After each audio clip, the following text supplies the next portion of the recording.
had always believed in helping my neighbors. When Mrs. Jensen, who lived 2 houses down, lost the use of her legs after a severe accident, I knew I had to do something. The town had been slow to provide her with accessible infrastructure, so I decided to build a simple aluminum ramp leading from her front porch to the driveway. It wasn't much, sturdy, compliant with ADA standards, and painted in a cheerful blue, but it gave her a sense of independence again. She could finally step outside, feel the sun on her face, and leave her house without waiting for someone to carry her. Of course, HOA Karen noticed. She was the type of person who lived for rules she invented in her own head. The day I finished, she stormed over with a stack of papers, her face red as a stop sign. "You can't do this. This is unauthorized construction. I'm calling the authorities," she shrieked. I smiled politely, because I had learned that arguing with people like her only escalates things. Let her blow off steam, she'd make herself look ridiculous eventually. The next morning, I found a formal complaint stapled to my front door, demanding that I remove the ramp immediately or face arrest. Arrest for helping a disabled neighbor. I couldn't help the smirk that spread across my face. What Karen didn't know was that I had spent years working in federal security and had designed, maintained, and legally owned the entire surveillance and alarm system for this neighborhood under contract. Every camera, every sensor, every gate mine. Technically, I controlled the security infrastructure that Karen relied on for her sense of authority. Karen, of course, didn't stop there. She called 911 and tried to convince the dispatcher that I was violating some obscure local ordinance. She even tried to drag Mrs. Jensen into her story, claiming the ramp was hazardous and unsafe for the community.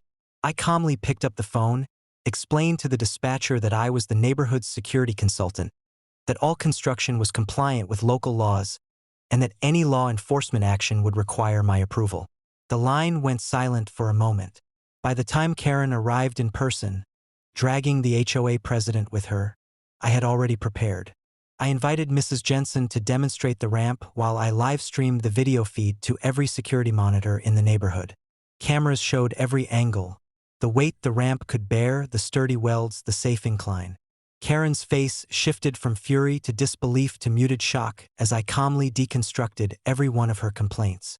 Ignoring my polite warnings, Karen tried to approach the ramp, intending to tear it down herself. That's when I activated the neighborhood's security system. Lights flashed, gates locked, and a recorded voice boomed over the intercom. "This property is secured. Unauthorized tampering is a federal offense." Karen froze in place. She had no idea that not only was I in charge of the security system, but legally I had authority to alert law enforcement about any trespass or interference on my property. Within minutes, local police arrived, not to arrest me, but to ensure that Karen didn't commit an illegal act. The HOA president tried to argue, insisting that I remove the ramp immediately. The officers politely informed them that their authority did not extend onto private property without proper cause, especially when the property owner controlled all security systems and had proper permits. Karen fumed for hours, pacing the lawn and taking photographs, muttering threats under her breath. Meanwhile, Mrs. Jensen wheeled herself up and down the ramp, laughing and waving at Karen's futile attempts to intimidate me. By sunset, the HOA had officially backed down, unable to legally challenge me without exposing themselves to fines and potential criminal charges. After that day, Karen never interfered with my property again. Some neighbors even confessed they had quietly recorded the whole incident, shaking their heads at her over-the-top behavior.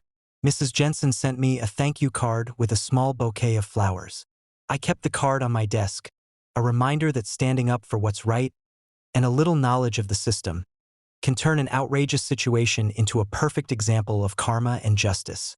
Helping a neighbor had turned into a full-blown HOA showdown, and in the end, kindness, patience, and a deep understanding of the system had been enough to put Karen in her place.